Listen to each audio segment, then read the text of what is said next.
I thought I would make a TikTok explaining how to look up a victim of the Holocaust after this question was asked. It should be noted that not everything is digitized yet, and new information is constantly coming to light. If you are searching for a relative, you may need to cross-reference a few databases. The United States Holocaust Memorial Museum aims to have the most comprehensive database of victims of all backgrounds. Currently, 60% of their records are digitized. You can visit the archives to see the rest or submit a request if you are too far to do this. The Arlson Archives, formerly the International Tracing Service, has over 200 million records available. Although located in Germany, the United States Holocaust Memorial Museum has access to the records, and you can submit a request. The museum states they give priority to those seeking proof for compensation. Yad Vashem in Jerusalem runs a large database of Jewish victims and survivors. You can use their online services or email them for more information. These archives often include self-reports. For instance, if someone survived, they could fill out a form and record the names and fates of those in their family.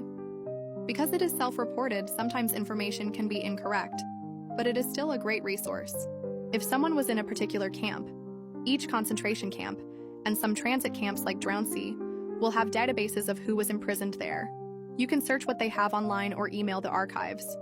Some databases, in my experience, are incredibly sensitive with didactics, or the accent marks, so it is important you include them. Auschwitz's database, for example, will exclude results if you don't include them. If you live near a Holocaust museum, particularly in a major city, you can ask them what archives they may have in-house that are not freely available online. They will always be willing to have you there to look or help you find what you are looking for. There are still some victims we may never be able to find. Although there could be traces of them, and I don't want to discourage you from trying, not a lot is freely available on those who were murdered by Einsatzgruppen. As mentioned in my last video, there is no death record of those who were sent to gas chambers on arrival.